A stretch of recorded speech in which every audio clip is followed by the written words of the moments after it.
As you came in, you were given a flyer about this event with the title, and on the back there is a short vita for Dr. Brooks. I'm told it's out of date. I think 11 books done and one more almost done, I think. We only report 10 of them. We ought to be accurate about that. The flyer introduces part of Arthur Brooks. I'm going to introduce another part that isn't there. He is an American social scientist, musician, and columnist for the New York Times. He's the president, as I mentioned, of the American Enterprise Institute and the Beth and Ravenel Curry Scholar in Free Enterprise at the institution. He is also very much a man of a Renaissance man, at home in any age and in any culture. And I want to share a little bit about that side of him. Arthur Brooks is a best-selling author, a social scientist, president of AEI, as I've mentioned. He works with top scholars, policymakers, and elected officials to fight for our access to free enterprise and earned success. Arthur's path to Washington, D.C. has been somewhat atypical. At 19, he left college to play the French horn professionally. He toured internationally, recorded several albums, eventually landing in the City Orchestra of Barcelona, Spain. In his late 20s, he returned to the U.S. and completed his bachelor's degree. He went on to earn a Ph.D. in public policy, focusing on microeconomics and mathematical modeling. After completing his doctorate, he spent 10 years as a professor of public administration. He became president of the American Enterprise Institute on January 1, 2009. He is the 11th president of in the organization's 77-year history. He also oversaw AEI's capital campaign, allowing it to take major steps forward in a number of areas. And I think it's fair to say that AEI may be the most influential and well-known think tank in America. He has helped make poor and vulnerable Americans a key focus at AEI and for the conservative movement. AEI scholars have emerged as an unrivaled source of creative thinking on poverty, opportunity, and free enterprise. After a decade at the helm of AEI, Dr. Brooks will assume a joint position as professor in the practice of public leadership at the Harvard Kennedy School and senior fellow at the Harvard Business School beginning summer of this coming year. At Harvard, Brooks' work will focus on developing leadership practices and policies that encourage entrepreneurship, enhance human happiness, and promote the well-being of those at all levels of society. In this role, Dr. Brooks will also work to expand AEI's partnership with Harvard and other universities around the country. We hope we can be part of that. He's very much in demand as a speaker, a New York Times opinion writer, and frequent radio and TV commentator. He's a native of Seattle, has been married for 26 years to his wife Esther. They live in Maryland and have 3 children. It's my pleasure to introduce and turn the microphone to Arthur Brooks.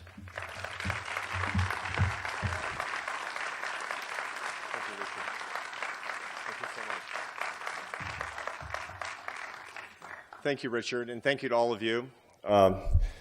President Worthen, what an honor it is to be with you.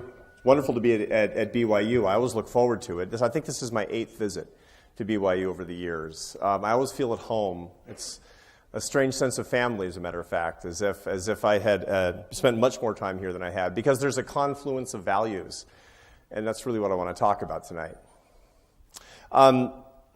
I run a think tank in D.C. For those of you who don't know what a think tank is, it's a research institution. It's like a university, but without students.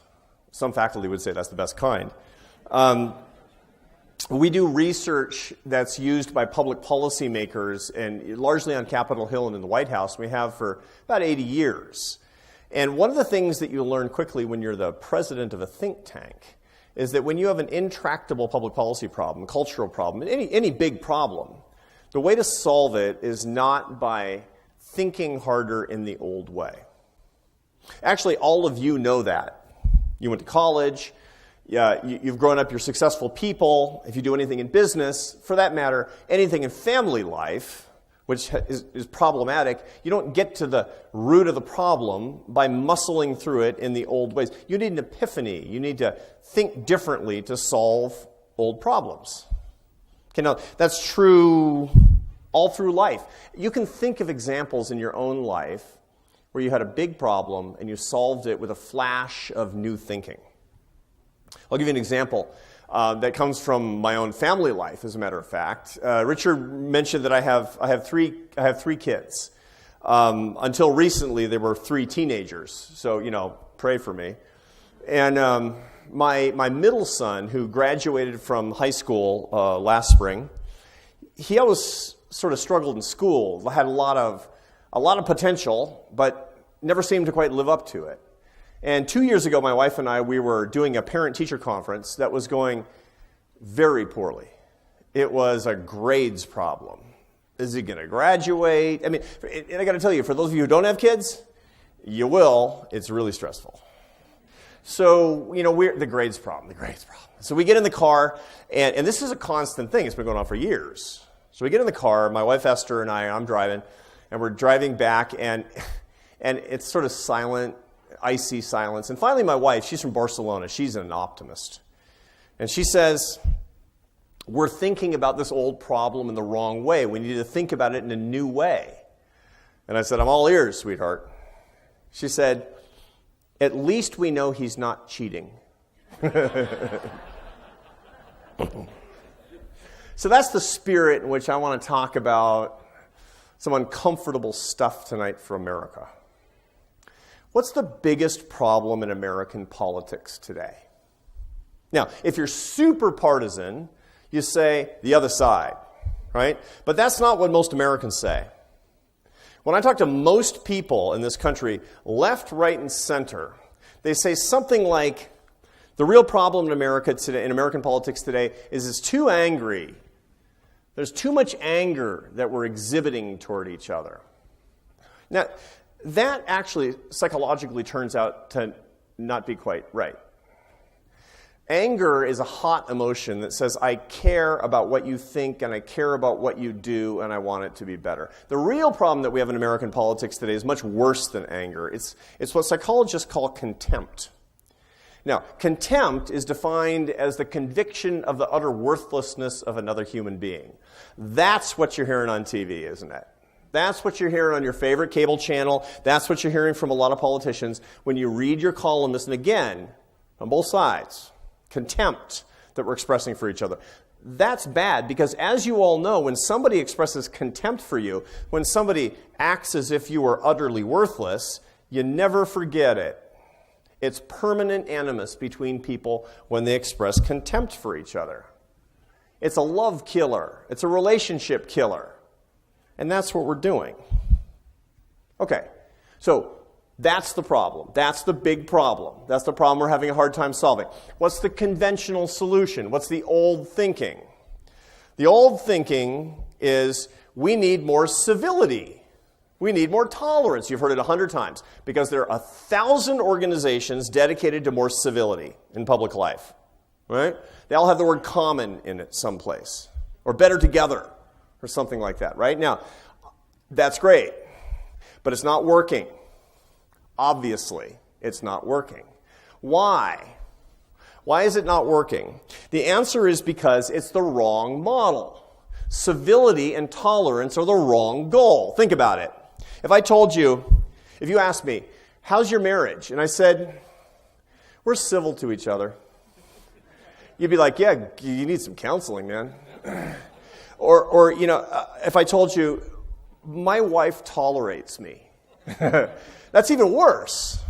See, civility and tolerance are unbelievably low standards. They don't live up to anything that we need in this country.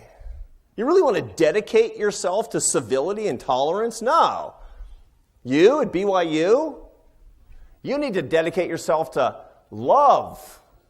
Because love is the right human standard that we need for each other, isn't it?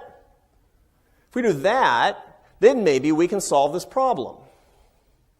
I need a new way to solve the problem, and the epiphany is I want more love. That's what I'm going to talk about for the next half hour, is love. Now, I realize it's risky, going to a bunch of people that I don't know very well and talking about love. But I figure if I can't do it at BYU, I can't do it any place. I have a book coming out March 12th. It's called Love Your Enemies. I didn't make that up. I didn't write the Beatitudes. But you know what? I think a lot of people have forgotten that. So let's talk. Here's the epiphany. Let's talk tonight about the way that you and I can leave this auditorium tonight and be an example for America on loving our enemies. Because if we don't, we're not going to make progress. And if we do, it could be the beginning of a new day. And it can start with us. Okay, now, when did I kind of get this epiphany? It happened on the road. I travel a lot. I do about 175 speeches a year. So my job as president of AEI, there's actually not that much thinking in tanks for, think tank president. It's mostly sitting on airplanes and giving speeches and raising $50 million a year. So my job is basically running for the Senate and never getting elected, kind of. And I do all kinds of audiences. I talk at very left-wing universities. I speak at conservative activist events, everything. And I love it all. I love what I do for a living. It's great. And there was one, when I'm in the conservative activist events, by the way, this is most like my own personal ideology. I'm a political conservative. I have been involved in the conservative movement for a long time. And when I go to these events, people agree with me, and I agree with them. So it's kind of a home field deal when I'm at these conservative activist events. But in 2014, I had a very strong experience that I want to tell you about. I was at a conservative event in New Hampshire, and I was the only non-politician on the docket. I was the only speaker that wasn't running for president at the time. Like Scott Walker, and then Ted Cruz, and then Donald Trump was right before me. And then there were 3 others after me, and I was right in the middle of the lineup. Okay, I got there a little bit early, and I was listening to the speakers before me, all politicians. And they were just like 600 screaming activists. And these politicians were firing them up, because that's what they do. They were throwing like stakes into the audience, practically, and the people were just like, "Argh." So by the time I got out there, there was a lot of dopamine going in their brains, right? And I thought to myself, and I said a little prayer. I said, Lord, what do you want me to do? And I had a very strong sensation that the answer was, you need to say something that will improve them. I mean, I'm not going to fire them up. I'm a college professor. I need to say something that will make things better. So when I was giving my speech, I stopped in the middle, and I said, I don't know why. It was spontaneous. I said, I want you to remember, at this moment, I mean, we agree with each other about economics and about foreign policy and about family policy. We agree. But I want you to remember all the people who are not here who don't agree with us. Political liberals.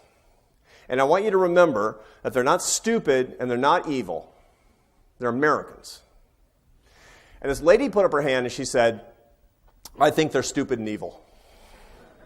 Now, I didn't take it personally. It didn't offend me at all because it was a joke. I mean, it was supposed to be a joke. But here's what I thought. Richard told you that I grew up in Seattle, right? I grew up not just in Seattle. I grew up in a liberal family in Seattle, which is redundant because they're all liberal families in Seattle. My dad was a college professor. My mother was an artist. What do you think their politics were? And when that lady said that, you know what I thought? She's talking about my family. She's talking about my brother. I don't think he's stupid and evil. I disagree with him. Politically, I disagree with him. But we agree on the important stuff. We're Christians, and we're family men, and we love our parents. That's the most important. The love is the commonality, and that's the important thing. And the politics are secondary or tertiary or somewhere way down the list. I refuse to believe that my brother is stupid and evil because he disagrees with me on tax policy. That's just not right. Now, I thought about this, and I thought to myself, this is what we're doing wrong. And so I took to asking a question over the next 6 months that I'm going to ask you now. Quick show of hands. How many of you love somebody who disagrees with you politically? That's 100%. Amazing. Next time somebody on your side politically says that the other side is stupid and evil, they just insulted your sister-in-law or your mother or your aunt. And that's not right. My dad taught me when I was a little kid that the mark of true moral courage is standing up to people on your own side when they're bullying or insulting people on the other side. And that's as true today as it ever was. And that, my friends, is the moral secret to political reconciliation. It is not, I repeat, not for you to become a mushy, middling moderate. You have strong views, and you should hold your strong views, whether you're on the right or on the left. This is America. You have no reason to come down off these views. But you must fight for people with whom you disagree. That's courage. That is the new way of thinking. Now, of course, here's the hard part. How? How do I do that? Practically speaking, how do I do that? You know, it's funny. It's pretty easy these days to be siloed, to be only around people who agree with you, or to kind of get talked down off of this a little bit, right? But the secret to healing our nation has to be related to the way that we heal the relationship with each other. So, to get a little bit into the how, I asked somebody who specializes in reconciling people who should love each other but don't. I got a guy that I hang out with sometimes. His name is John Gottman. He's a social psychologist. He's the world's leading expert in marital reconciliation. This guy's my hero. He teaches at the University of Washington in Seattle. This guy's great. He has brought thousands of couples that were going to get divorced back together. Anybody who does that is my hero. Because we need more love and less divorce in this country. And the standard of excellence for any successful society is the family. And you know it and I know it. So keeping families together, that's God's work. And it's the work that we should all be engaged in. That's why I love this guy, John Gottman. John Gottman is somebody who has been more successful in this business than probably anybody in America today. So I went to John Gottman and I said, what's the secret? Now, he has this trick. It's interesting. He's seen so many couples that he'll bring a couple together in his laboratory, and they're quarreling. And he can literally videotape them in the middle of an argument and then watch the videotape with the sound turned to 0, and within 5 seconds predict with 97% accuracy if they will be divorced within 5 years. You want to know what he's looking for, right? Eye rolling.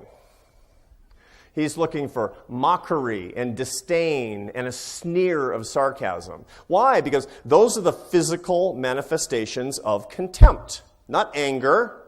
You're angry, you don't roll your eyes. When you're contemptuous, you roll your eyes. You're not sarcastic about how worthless somebody is when you're angry. On the contrary, being angry is hot. There's a very interesting statistic that John Gottman recalled for me, which is that there's no statistical correlation between quarreling in anger and separation and divorce, which is good because I just told you my wife is Spanish, and so there's been like 10,000 fights in my marriage.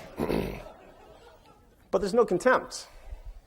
When people treat each other with contempt, they never get over it. I told you that before. John Gottman, he has reinforced this. So he says that when a couple does it, or when somebody who owes you respect does this, a person who should be listening to you in the workplace or just as a fellow citizen in your country, and they treat you with contempt, that will be your enemy basically forever, unless you have some special powers to get over it. That's what he says is the problem. That's the enemy in America today. Now, I asked him, why do we do that? Why do we do that in politics? And he said, the same reason that people do that in marriages. It's a habit. People have all kinds of bad habits, right? Reinforce things. You do this, sort of nervous tics or things that you say, or you eat too many carbohydrates when you're nervous, or whatever. It turns out that there's a great new brain science of habit formation. Neuroscientists are understanding why people have bad habits more and more. There's a part of the brain called the nucleus accumbens. The nucleus accumbens is a very ancient part of the brain, formed more than 1 million years ago, before the formation of the prefrontal cortex. Your prefrontal cortex is the stuff behind your forehead. That's all your front brain activity. When you make a decision about which direction you're going to take to come to work today, when you're about to make a joke, when you're searching for a particular word, that's your prefrontal cortex. That's your conscious brain. But part of your unconscious brain is your nucleus accumbens. Why do you use this in habit formation? Because when something gives you pleasure, you get more and more efficient at doing it, and you start to bypass your conscious brain. This unconscious part of your brain just makes you do something over and over again. And the more you do it, the more it's reinforced, and the less conscious it becomes. Okay, so how do you defeat the nucleus accumbens when you have a bad habit? If you smoke, which none of you do, I hope, how do you stop smoking? The answer is not to just stop smoking. The answer is you put something else in place of it. And as such, your nucleus accumbens can adjust. For example, you could start drinking. I don't do that either. Neither do you. When you have a bad habit, you have to do something in place of the bad habit. Okay, so now I'm on the case. This is a Sherlock Holmes kind of thing for me. We have a bad habit of contempt. We need to find something to do when we feel contempt. You feel it coming on Facebook, on Twitter, God forbid, around the Thanksgiving table with Uncle Jim, because you disagree with his politics. When you feel it coming on, what do? I looked for the answer to this, and I asked one of my friends, who's the wisest person I know. And it's an unusual friend, I'll grant you that. It's His Holiness the Dalai Lama.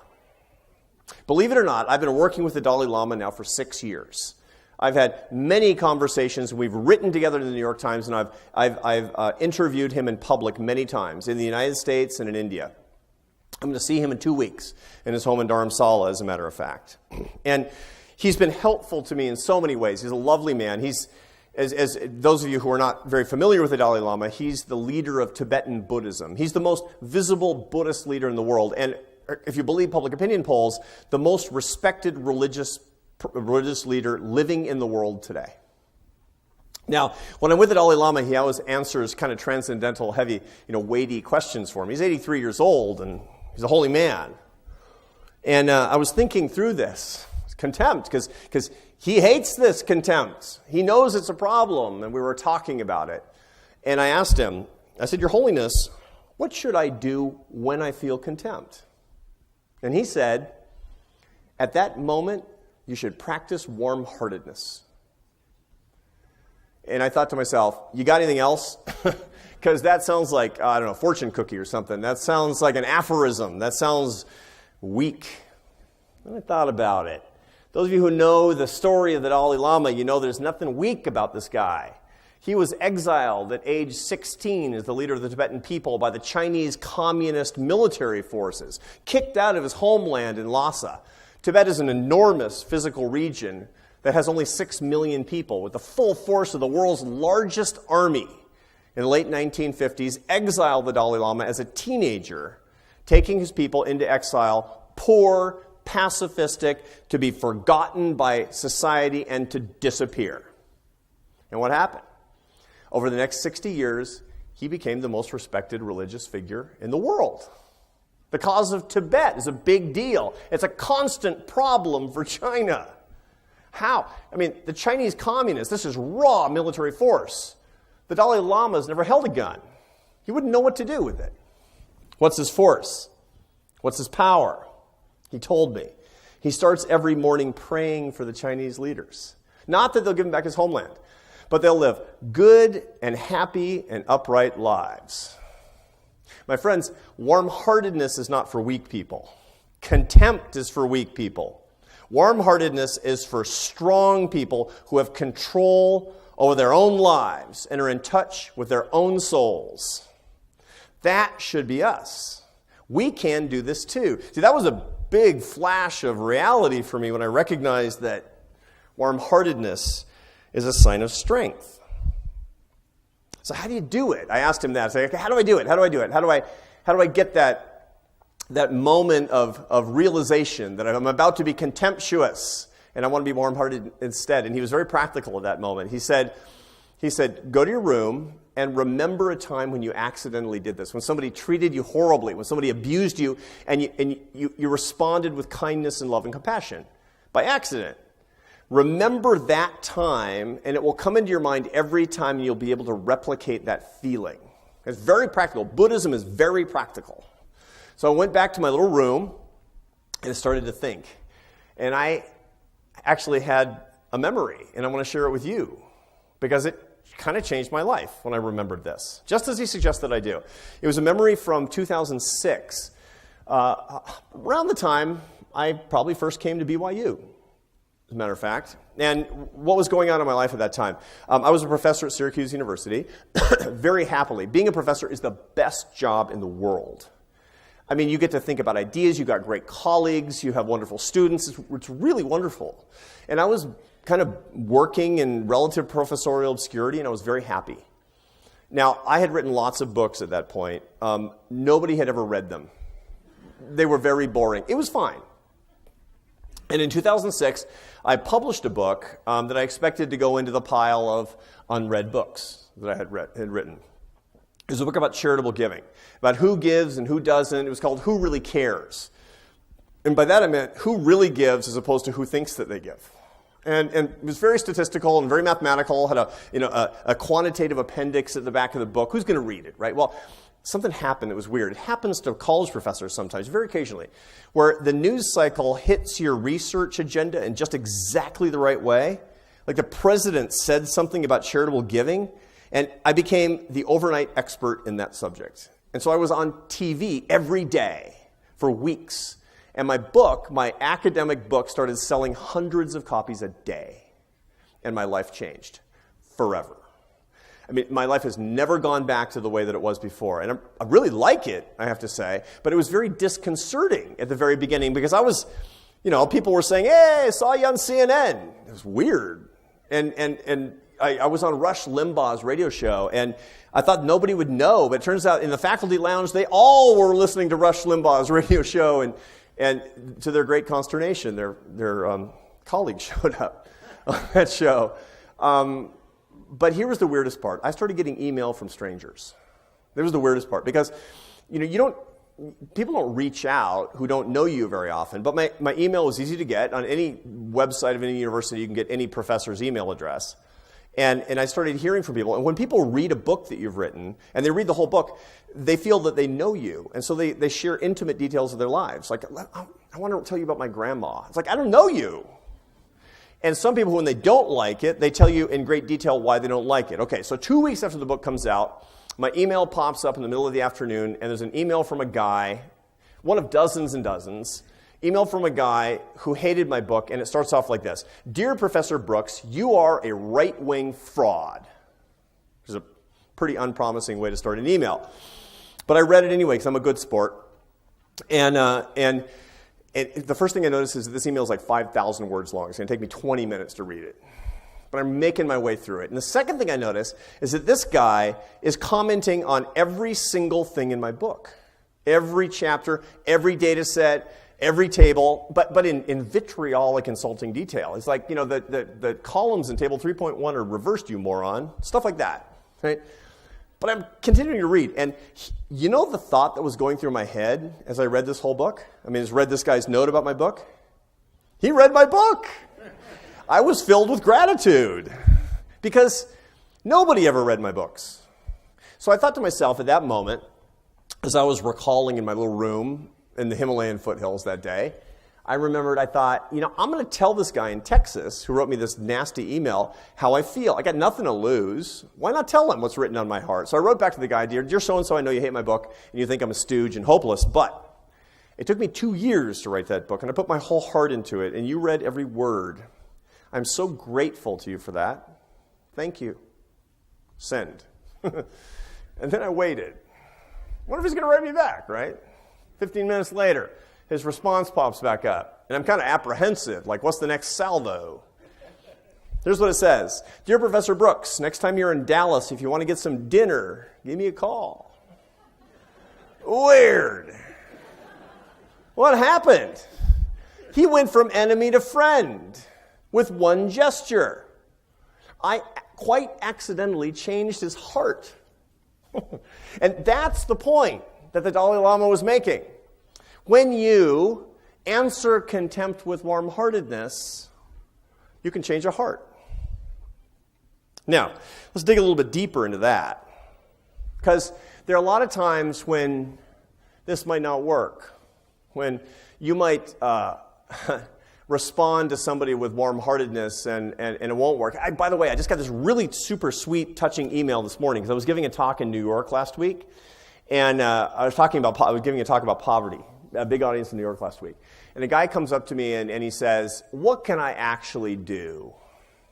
And I said, when you are accosted by a street homeless person, you have a choice of treating that person with contempt or treating that person with warm-heartedness. There's not very many homeless people in Provo, Utah, New York City, every place. So he said, what should I do, Professor? What should I do? And I said, I don't know. Ask yourself this. What do you need from that homeless person? Nothing. It's a homeless person. I said, wrong. You need his prayers. You need his prayers. Because your salvation partly depends on that, right? This guy's a Christian like me, like you. He says, huh. And he said, I'm going to test it out. And I'm going to send you an email and tell you. And this morning I got his email. He said, would you pray for me, the homeless guy? And the homeless guy, for the first time, made eye contact with him and says, yes, I will pray for you, and hugged him. That's the power. You have the power. You can continue with weakness, or you can use power. Your choice. Now, one thing. Lots of times, you don't get this reaction. When you answer contempt with warm-heartedness, you don't get the magic change in the person's heart. It's still good news. It's funny. I read this. The Dalai Lama also gave me this verse to read. To contemplate. This is from the Dhammapada, which is the original set of scriptures written by the Buddha himself. Conquer the angry man by love. Conquer the ill-natured man by goodness. Conquer the miser with generosity. Conquer the liar with truth. Now, when I first thought that, I thought, how weird that the Buddha would talk about using virtue so incredibly instrumentally so as to conquer people. Doesn't make sense, right? But then I thought about it a little bit more. He's not talking about conquering somebody else. He's talking about me conquering me. Because I'm the person, you know what I am? I am the person who's angry. I am the ill-natured person. I am the miser. I am the liar. I am the one who needs to be conquered. How do I do it? By showing love to others. And in so doing, I conquer myself. Here's the heart that needs to change. Yours. How are you going to change it? With warm-heartedness, even if you don't feel it. This is the secret. It took me too long to figure this one out. And that, my friends, is the secret to healing America. Now, still too theoretical. I got it. Still too theoretical. So let me tell you how I think you can use this. Practically starting tonight. Okay? We got students. How many of you are students? How many students do we have? Right on. I'm going to give you, and by the way, we're all students. I'm going to give you 3 ideas on how you can put these ideas into practical use. This is homework, because I'm your professor right now. And if you want to tell me how it goes, I read my email, and I would love to hear. Lesson number 1. Refuse to be used by powerful people. Now, the culture of contempt, which is what we're talking about, the subtitle to my new book is How Decent People Can Save America from the Culture of Contempt. Okay? Who foments the culture of contempt? Well, we all do by our imperfections, by our sin. But you know what? we may be addicted to that contempt, but that addictive substance has a pusher, has a dealer. And these are people who the culture of contempt aggrandizes, makes rich and powerful and famous. So lesson number 1 is to think, who's doing that to you? Who's ginning up your contempt and hatred for your brothers and sisters? Do we want that? No. There's a very interesting new survey that shows that 93% of Americans say that they're tired of how divided we have become as a country. A huge majority of us want to find peace with each other. It's a small minority that doesn't want to find peace. That's because they're invested in not finding peace. So ask yourself this. Okay, now here's the first assignment. Get into your head, who is manipulating you into hating others? Okay? You got a really manipulative public figure in your head, right? It's wrong. Why? Because the figure in your head is somebody who disagrees with you. And so therefore that person is not manipulating you. The right person to get into your head is somebody who agrees with you. It's your cable TV host who always says that the other side is stupid. It's your newspaper columnist who says the other side is made up of knaves and fools. It's the college professor in many cases who fires up the students to say that people who don't think like us are beyond the pale. The person who's manipulating you is the person who agrees with you and tells us that we need more conflict. So here's your assignment. Make a list. Make a list of those people. Take your time. You don't have to send that list to me. Make it for yourself. And then turn them off. It's very simple. Stop consuming the hate from the people on your own side. Lesson number 2. Go in search of contempt in your everyday life. Seek it out. This sounds crazy, right? Contempt is bad, right? So I should tell you, avoid it. I mean, I just told you to turn off the contempt mongers on TV, right? In your private life, I'm telling you the opposite. Go in search of it. Why? Why does that make sense? How many of you did a mission for the church? That's a lot. Now, that's hard work. Talked to a lot of missionaries in my life. I'm not LDS. I didn't do an LDS mission, but I have a lot of friends who did. And they say, look, it's memorable, it's wonderful, it's gratifying, it's the best thing. It's hard. Why is it hard? Not because pedaling a bicycle every day is so hard. That's not it. It's because of rejection. Rejection is hard on people, right? I mean, and being a missionary is a study in rejection. I mean, it's like, you're sent to France or something, right? And it's, what are they saying? It's like, two really good-looking, well-groomed young men on the porch, pretend we're not home, right? That's hard on people, right? Rejection is really hard. Okay, so I have advice if you don't like the rejection, since that's hard. Here's my advice. Only go to houses that have LDS families in them. Well, that's idiotic, because they don't need it. The point of mission work is to go to the people who haven't been saved. The point of the mission work is exposing yourself to rejection, the pathogen, the dark one, the difficulty. It's the same thing when it comes to contempt in our society. If you avoid the conflict, you can't solve the problem. Run toward the problem as people of goodwill. How do you do it? Let me give you some practical suggestions. This is actually easier than you think. Assignment number 1. I want each of you to make friends with somebody who disagrees with you strongly. And then you have to do 2 simple things. Listen sincerely to their point of view and answer with unfailing love. That's it. You don't have to say anything in particular. I'm not going to tell you to convert anybody in particular ideologically. I'm saying to find somebody with whom you disagree and listen to the person sincerely and answer with love. Why? Because that's a show of warm-heartedness. That's a contempt killer. That's a love builder. And by the way, it's also the best way to bring people over to your ideological point of view, is by being a really, really good person. That's assignment number 1. 2, and there's a harder one. Participate more in social media. I've been giving the opposite advice for years. Get off of Twitter. It's cancer.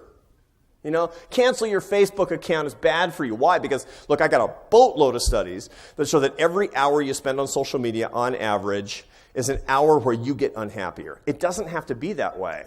Why? Because you can actually use social media as a vehicle for warm-heartedness in the face of contempt. Social media is a contempt machine. Talk about politics, and by the fourth comment, somebody's denouncing you as a fascist. I mean, it's funny, I write for the New York Times. I don't do it because I'm looking for friends. The publisher of the New York Times one time told me, never read your comments. You could write a column called I Love Puppies, and they would denounce you as Hitler. It's the New York Times, man. Why am I there? I'm there because I want people to see warm-heartedness and goodness and love and compassion from me. And I want people to be drawn to it. And you can do that too in your own little way on social media. Now, here's a practical suggestion on how to use it. I asked John Gottman. Remember John Gottman, the marriage counselor? John Gottman has a rule. He gives his couples that are fighting and they're really in trouble. He says you have to give them very tangible rules. He makes them carry notebooks around. The main problem with couples that are quarreling a lot is that they're incredibly critical of each other. And so the only interactions they have with each other is criticism. When you're first in love, you don't see any negative things. You don't see any flaws, right? But when things are tough, all you see is flaws. That's all you see. It's like, ugh, you always talk that way, ugh, right? So here's John Gottman's assignment to his quarreling couples. You have to write down every criticism has to be matched by 5 compliments. It seems like it's so structured, so systematic. It doesn't seem like it's love, but it is. You just have to retrain yourself to communicate in a different way. 5 to 1 ratio. So here's John Gottman's advice for you on social media. You're going to say something critical about the President of the United States? You're going to say something critical about the Democrats? You're going to say something critical about your governor or the mayor or whatever? You must accompany that with 5 beautiful things, with 5 compliments, with 5 happy things, with 5 beautiful sunsets. You decide. 5 to 1. In so doing, you'll be torquing the ratio of warm-heartedness to contempt on social media. You will be using that as your own personal op-ed page for goodness and love and compassion. Work toward contempt because your charism, your apostolate, is love. Last, lesson 3. Homework number 3. Get serious about gratitude. I told you about my book. The lesson was that I showed warm-heartedness. Now, how did I do that? By thanking that guy for reading my book. Gratitude is the ultimate, is the most efficacious form of warm-heartedness. It's the best way that you can show warm-heartedness. The fastest way is by thanking somebody, showing authentic gratitude. It's one of the great secrets to happiness, too, by the way. I got a quote for you. This has really been on my mind. I was preparing for this over the past week, and I found this wonderful quote from the late president of your church, Thomas Monson, who passed away last year. Quote, sincerely giving thanks not only helps us recognize our blessings, but it also unlocks the doors of heaven and helps us feel God's love, unquote. Think about how counterintuitive this is. Do you want to feel God's love for you? Then express in advance your gratitude for it. Here's what Thomas Monson is telling you. President Monson is giving you this advice. Express gratitude before you're grateful. And then you will get the object of that gratitude. Radical, man. Radical stuff. Absolutely true. Absolutely true. This is President Monson is backed up by the best social science. You'll be happy to learn. It's a wonderful study at the University of California, Santa Barbara that was where undergraduate students had a 10-week experiment. They were put into 2 basic groups. They were treatment and control, like a drug experiment. 2 groups. The first group had to write down simply a list every Sunday night of 5 important things in the news.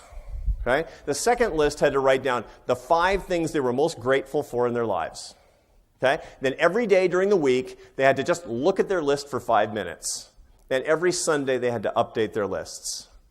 By the end of 10 weeks, the gratitude group was 25% happier than the current events group. Your choice. You want to live a better life? You want to be a better person? Thank people more for what they have not done yet.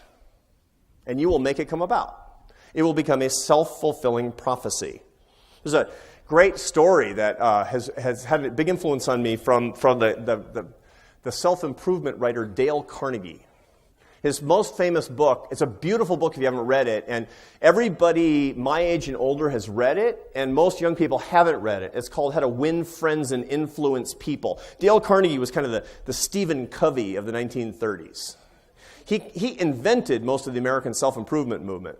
How to win friends and influence people. It sounds like a way to manipulate people and bend them to your will, right? It's not.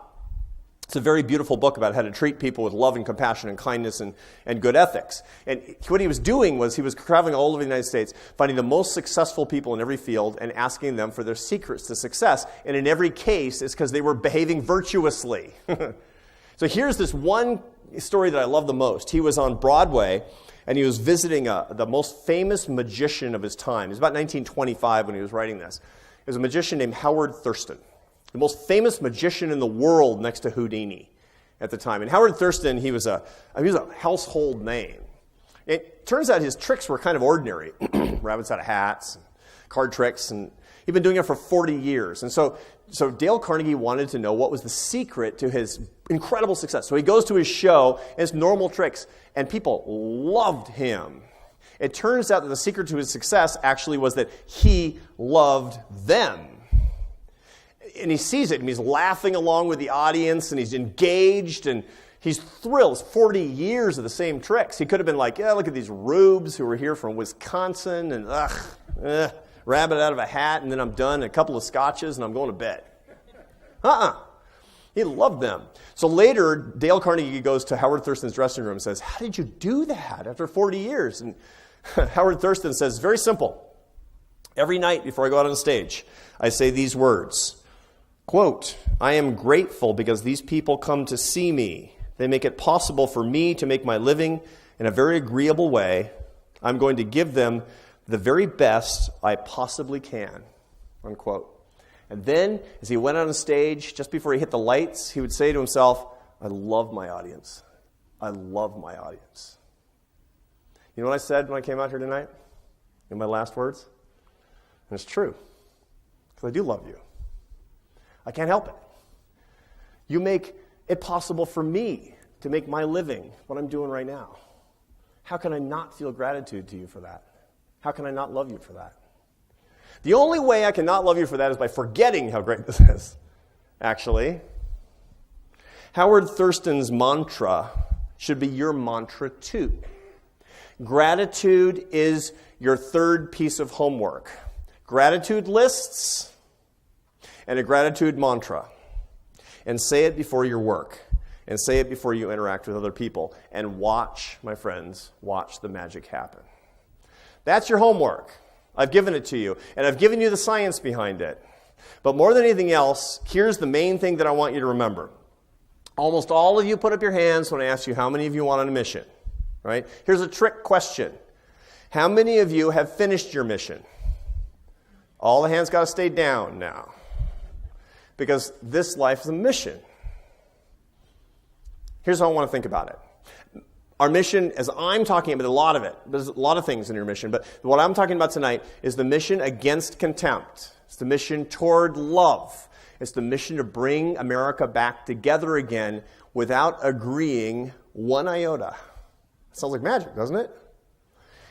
Here's the last image for you before I turn it over to you and I hear what's on your mind, because we have time for Q&A and I want to hear what you're thinking. My wife and I, we teach a class in marriage preparation for couples that are engaged in Bethesda, Maryland, where we live. There's a Catholic retreat center, and we once a month we go in and we talk to between 25 and 30 engaged couples. And it's really inspirational, and we talk about the difference between men and women and their needs and the whole deal, and it's fun, and we like it, and we like to do it together. Why do I bring it up? Because at this particular retreat center, there's a chapel, and my wife and I, we always say our prayers before we leave, and I notice there's a sign in the chapel. But it's not a sign when you're going in. It's actually a sign when you're going out. It's for the people going out of the chapel into the parking lot. And here's what it says. The last thing they see before they leave the church: you are now entering mission territory.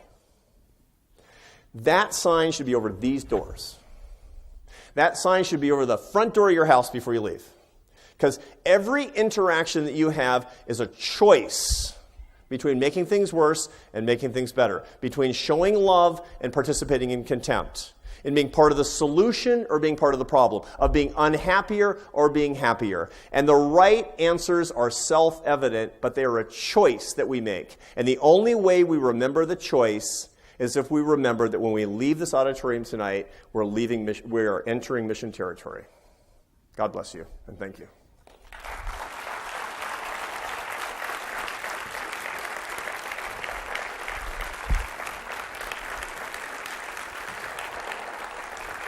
All right. All right. We have a mic here for anybody who wants to come up or you, I suppose, given the fact that we're not taping, you could also shout it out and I'll repeat your question. It's up to you. And if I can see your hands, I'll do that. Who's first? Anybody first? Yes, sir. Well, I have a question. Yes, sir. Apathy. I can handle people disagreeing with me, that's great. Yeah. We have something in common, we're passionate about it. But how do you handle apathy? Yeah, apathy is funny, if you were if you're selling any product, right? I mean, and we're all selling a product. There's Buicks or cheese or, when you're on your mission, you're trying to convince people there's something better that they should be doing. Or the free enterprise system like I'm doing. There's basically 4 dispositions toward your product. There are true believers, there are hostiles, there are persuadables, and there are apathetics. And apathetics are always 98% of the population, right? It's really tough, right? I bet when you're doing your mission, the big problem is apathy. It's not the people who just want to, throw you out. It's not the people who are like, stay away. It's people like, I don't care. I don't care. That's always the big problem. It's funny, in my church, we talk about, that in the Catholic Church, we say that, what the main handiwork of Satan is? Lukewarmness, right? Because it's like, if somebody's hot in the other direction, you can bring them around, right? You've met people who are like, no, I hate that stuff. There's a Church of Jesus Christ of Latter-day Saints. Are you kidding me? This stuff's all claptrap. Like, actually, you're pretty close, right? People who don't care, they're really far. Apathy is always this problem, right? You want to spark interest in people. I don't know how to do it in a lot of cases. There are certain cases, by the way, in politics where I'm not as upset. I mean, Richard and I were talking about this earlier. I kind of love living in a country where most people don't feel like they have to know the name of both senators because they can just do their ordinary life, right? So to a certain extent, I want to make peace with apathetics about politics. What I want them to be passionate about is love and goodness and neighborliness and especially love of God. That's because, that's it. For me, that's it. Politics is like I talked about before. The thing I would hate the most from my wife is not that she's mad at me, but that she's just like, whatever. Apathy along these lines. So I think that the key thing that we have to be thinking about is sparking an interest in what is best, what is good. The best way I've ever found to get people out of an apathetic state is to offer them more happiness, to offer them greater happiness, because that's what everybody wants. Every single person on the planet. St. Thomas Aquinas said the natural state and order of man is more happiness. We all want it, right? Aristotle talked about trying to get greater happiness all the time. So basically, if you have a value proposition that you have a better way for people to be happier and to have more love in their lives, that will spark their interest. Will you be able to make the case and make the sale? Depends on how winning you are. And we can all get better at that. Who's next? Yes, sir.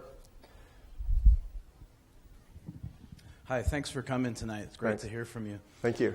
Can you talk a little bit about opportunities that you might see for children or challenges for children? Because if we want to experience the changes that you're talking about, that's a generation we need to focus on. So you're talking about, be more specific. Well, how can we help our children grow up into adults who will manifest love and not contempt? Yeah. That's all. It's boy, oh boy. One of the things that people always say is limit access to social media because social media is incredibly siloed. There are two things about social media that are contempt machines, contrary to what I said a minute ago. Number one is people silo themselves, so they're cut off from alternative points of view. And the second is it's anonymous. And when people are anonymous, they're terrible, right? So that's the reason that it's a good idea to limit social media. On the other hand, I'm asking you to run toward it if it's an apostolic mission. If you're helping your children be agents of change as a force for good under the circumstances. But I really leave that up to your judgment about which direction that we're going. Siloing is bad. Anonymity is bad. One of the things that I recommend is that people get their kids more around people who disagree with them. People that they hear lots more alternative points of view. It's funny, even in religious communities, you find that the most fragile kids in religious communities are those who have never heard from unbelievers. Because the first time they hear it is they go to college. And then they're challenged for the very first time. The best way, by the way, to be stronger in your conservative or your liberal viewpoints is to be around people who don't agree with you because they challenge you all the time. Otherwise, you're just weak. Otherwise, you don't stand up to any criticism. That's one of the problems that we have on most college campuses, that we don't have any conservative points of view on most college campuses, and as such, the liberal points of view become very weak under the circumstances. So build up the antibodies that we can get by actually exposing people, paradoxically, to points of view that they don't ordinarily have. Get them out of the house more. There's a really interesting thing that I have a great friend and a collaborator, a guy who teaches at New York University named Jonathan Haidt. He writes about moral foundations. He's got this great new book out about the problem on college campuses it's called the coddling of the American mind. Not happening at BYU, obviously, but at many universities it is. The coddling of the American mind. And, he does this thing where he asks for an audience response. He says, okay, first of all, everybody over 40, you don't have to call this out, but think to yourself, when everybody's over 40, think, how old were you the first time you left the house and did something by yourself? Walked to the park, walked to school, took the bus, went to the store, little stuff, just a few blocks. How old were you? Everybody over 40, you're thinking between 5 and 8. 5 and 8, right? For me, it's 5. I was relatively unsupervised, right? Some of you, it's more like 8. Now, everybody under 30, the age range is 10 to 14. Why? Because we protect kids more. Is that good? Is that bad? I don't know. But I do know that that's the reason that when they get to university, they haven't heard alternative points of view. They haven't been exposed to things that they find challenging. And as such, they're ill-equipped. They're actually unequipped to deal with what the world is going to bring them. And that's bad. Yes, sir? Thank you very much, Dr. Brooks. Thanks. And, I want to say at the outset, I appreciate deeply and accept your remarks, and I felt the love that you spoke about and the community we feel was real, and that's the basic thing I want to say. Now, my question is kind of a yes-but question. Yep. The yes is very sincere. Mm-hmm. But I want to raise a question because I want to be clear about what it would mean to move more in the direction that you're describing. Yep.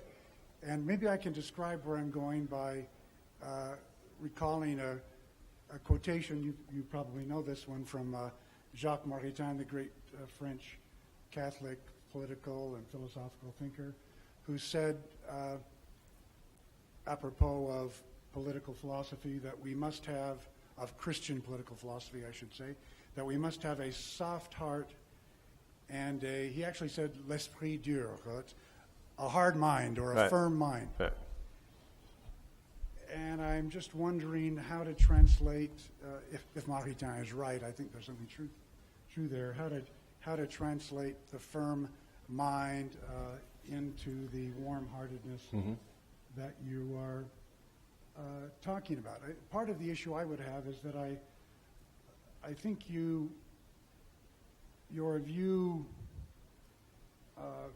succeeds to the degree that it's true that the private is more important than the public, and the private our virtues of character and our love are really the most important, and the political things are, it's fine that we don't know who our senators are because these other things are most important.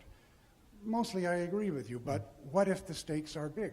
What if the very possibility of raising families in the way we want and teaching children virtues of character and love depend upon political decisions that we are making? Well, if that's true, that doesn't mean we should have contempt, but it makes it harder to translate the warm-heartedness into a firm-minded kind of politics. I'll just cite one example of something that I'd be inclined to regard as a justifiable expression of contempt in a way, and this would be, it came to my mind from Alexis de Tocqueville's Introduction to Democracy in America, where he takes more than one stab at those he calls the champions of modern civilization. And I don't need to rehearse the whole scenario there, but these are the philosophers of the Enlightenment, essentially, whom he blames for thinking you can make society better by, like, making people worse. And he's pretty sharp in denouncing and criticizing that viewpoint. And you could say that he is addressing them with firmness, even contempt. He's addressing their arrogance and feeling it his duty to take them down a few notches because they are the champions of modern civilization, and he thinks they're leading us the wrong way through the French Revolution and et cetera, et cetera. So how to translate the warm-heartedness without losing the firmness of mind and the direct contradiction of those who would make the world worse if they won, if you grant that hypothesis that that's possible. Thank you. Yeah, it's interesting when you listen to Tocqueville, he's really hostile toward Rousseau. Basically what we're talking about here, the perfectibility of man. That, you know, man is perfect until corrupted, and he'll get back to his state of nature only when things are right. And the bottom line is that there's a lot of wrong-headed thinking. And you got to fight sometimes. You need to fight sometimes. You need to fight the things that are wrong sometimes. But you will always be less effective, even in your fighting, if you treat people with contempt. There are bad ideas. You can talk about how ideas should be fought on their face. But people are people, and people are made for love. People are not made for hate. And we should be held to a higher standard. And what I'm saying here is you're pointing out this really important point, which is that it's harder when you disagree. But in point of fact, you have to disagree. There's a really interesting point. Many of you have read in the Nicomachean Ethics of Aristotle. He talks about the perfect friendship, right? The perfect friendship friendship has three levels, right? At the base level, there's a friendship of utility. I work with somebody, you know? I work with them, and I want to work with them, and I want to get along with them. I never disagree with somebody with whom I have a relationship of utility, friendship of utility, because it'll blow it. The second highest, that's the lowest level of friendship. The second highest level of friendship is the friendship of pleasure, right? It's, you know, I get along with you because your jokes are so funny. Or, you know, when I first met my wife, she's so beautiful, right? Relationship of pleasure. That's still too low because I'm not going to discuss politics with her. I don't want to run her off. The highest virtuous level of friendship, the perfect friendship, is that in which we share a love of certain virtues. And when you and I love the same virtues, which is to say a good society, a just society with love for the poor and love for God and the refreshment of the souls of our fellow brothers and sisters, we must disagree. Because only when we disagree will we have a competition of ideas. And a competition of ideas is fundamental to a free society, and is fundamental to excellence. Just as it is in sports, just as it is in capitalism, just as it is in politics, it is also the case in ideas. We must disagree, but we will be ineffective in doing so, and we will be morally reprobate if we do so while showing contempt. But it's hard. Look, he said this thing, this beautiful thing, you know. Soft heart, hard head. Right? Hard head is really important. The reason I'm a political conservative is because I think that the solutions are better for what? For my soft-hearted principles of serving my brothers and sisters at the margins of society. The reason I came into the conservative movement in the first place is because conservative ideas are better for serving the poor than liberal ideas, in my view. In my view, right? Here's the problem. It's weird, in American politics today. Nobody says, the problem with liberals is that they're too hard-hearted. No. They say they're too soft-headed. The problem with conservatives is never, that they're too soft-headed. No. It's that they're too hard-hearted. Right? So the right combination for liberals and conservatives is soft heart, hard head. The problem in America today is there are too many politicians with a hard heart and a soft head. That's the exact wrong quadrant of what we're trying to get at here, right? So how do we do it? We do it by standing firm to our principles. And let me give you one example of this, right? You have an adolescent child who's making the wrong decisions. What do you do as a good parent? What do you do if you love your child? It's okay, maybe smoke a little weed. You don't do that. You're a terrible parent if you do that. You're tough under those circumstances. You're not contemptuous of your own child because you love your own child. You're tough because you have a hard head and you know what's best for your child. That's why having teenagers is hard, as a matter of fact. When they're little, they're so cute.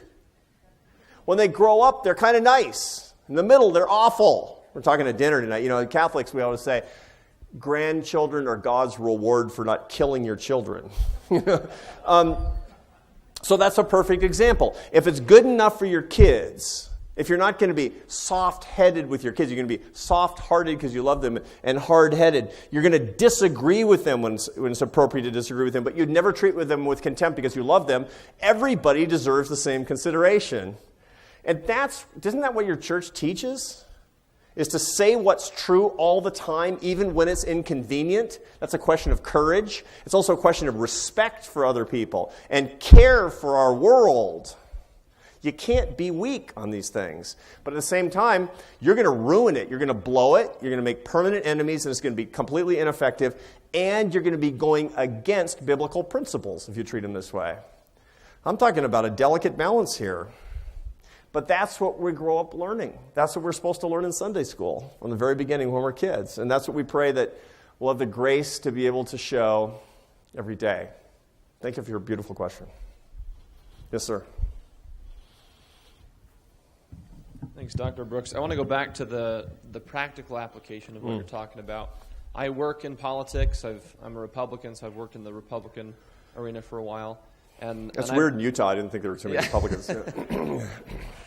And I've been trying to have kind of this civility conversation on social media, which I liked your point about that's the old way of thinking. But my question is, every time in conversations with my friends on the left, if I try and make some kind of civility or rather a warm-heartedness argument that, look, we shouldn't demonize each other, we care about some of the same things, and in that general framework of civility, warm-heartedness, inevitably what I'm getting back, and you can even see it in some of the national dialogue, is, well, look, Nick, you and your Republican pals, look who you elected to the White House. So because Trump is the definition of incivility, therefore civility doesn't matter anymore, we don't have to do that. And even if I say, look, I didn't vote for the guy, but I understand why people did, that it seems like I can't quite bridge that gap. That if I say, let's get rid of this demonization, they say, nope, Trump's in the White House, so sorry, it's over in that sense. How do I respond to that in a way that can still engage them? Yeah, it's very hard in a particular moment of, again, I talk about the culture of contempt because a culture is a milieu. It's going on all over the country. By the way, it's the same thing. When Hillary Clinton, during the campaign, she talked about the deplorables, right? It was an utter expression of pure contempt. And it was an excuse for people on the right to kick back as hard as they possibly could. So we use sort of avatars for the contempt of the other side as an excuse for our own bad behavior constantly, right? And you know what it is? It's the kids in the back of the station wagon. He started it. That's what's going on. That's just normal human behavior. So what do? When you're a dad, you do group punishment when they do that, right? Which is illegal in America, but it's legal in families. So that's not my point. That's when you have to pivot to greater virtue. Look, you're not going to win every day, right now, all the time. You're just not. But to start a movement doesn't require that everything you do is perfectly effective right now. Movements start with individuals doing something consistently over a long period of time and not giving up. Martin Luther King didn't give one speech and turn the entire country towards civil rights. He, for decades was talking about this. He was talking about this from the 50s until 1968. He was talking about this. I mean, great leaders of movements have to be incredibly persistent and never... Here's the key thing, is the consistency itself, by the way. You know, if Nick says, yeah, you're right, they're a bunch of jerks. Ha-ha! It takes one act that blows the whole thing up. Look, if you believe these things, then display these virtues. This time will pass. It'll pass faster, and you're more likely to exert true virtuous leadership over the process to weaken the culture of contempt. But the culture of contempt is not coming down in one day. Nothing bad or good ever comes down in one day. We have to do this together. Yes, sir? So, last question. Richard said last question. You get the last question. It's going to be good, I hope. no pressure. So what I've been weighing a lot, and I think this is a growing trend nationwide, is how do you position yourself in the political party system in light of the dialogue going on? Right. And so personally, like I can see the virtues and the vices of both parties, and so I'm currently registered independent, but I also feel like that systematically that excludes me from participating in the system in a lot of ways with primaries and other aspects. And so I'd just love to hear your thoughts about how to apply these things in terms of, and whether it's as a Republican or a Democrat, however people choose with your political alignment, how do I position myself in that political system to best stand for these virtues? You know, it's a really great question because I wrestle with this myself. I've been a political independent for a long time, you know. I tell the young people at AEI, I've been an independent before being independent was cool. And part of the reason is I need sort of a plausible deniability. I mean, it's obvious how I feel about national security and free enterprise and family values and traditional faith, and I mean, this stuff's obvious. But the point is those things don't fit very well within parties. And sometimes they fit better in one party than they do in the other. So that is one plausible opportunity, is to basically opt out of the party system. But that's not necessarily the best way to do it. So where's Nick? Nick, still here? Nick's a Republican. Nick is basically going to be an agent in the Republican Party for good. Here's what I want you to think about, okay? And this transcends party. This is the last concept I want to leave you with tonight. One of the things that I love about your church is that you're lay clergy, right? Why do I love that? Because you're secret agents. You're spies in our culture. I love that, right? Because spies you're behind the lines all the time. You're like working for an insurance company, but you're a spy, right? You're teaching school or driving a bus, but you're a spy, right? Nick's a spy. He's a plant in the Republican Party to make it better. Remember, true courage comes from standing up to wrong thinking on your own side. It's the easiest thing to stand up to wrong thinking on the other side. That is the easiest possible thing to do. If you're a Republican, to say, you know what the problem with the Democrats are, and to list all their sins, right? It's like all the things that are happening right now. You know, former President Bill Clinton can go not bothered by anybody throughout the whole country in these liberal circles.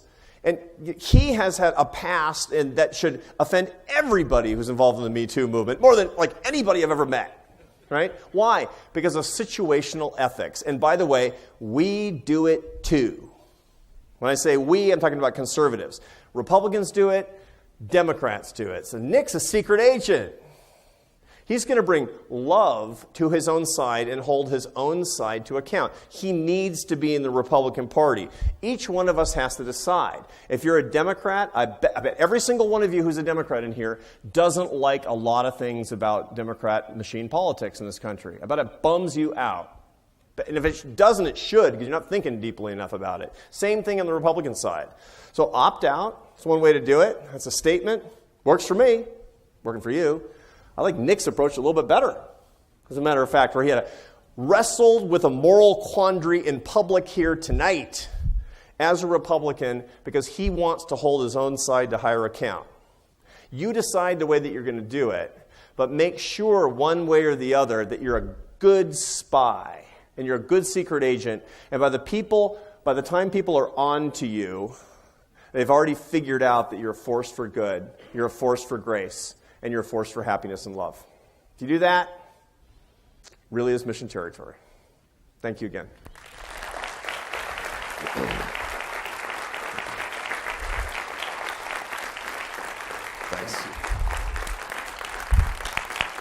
Thanks.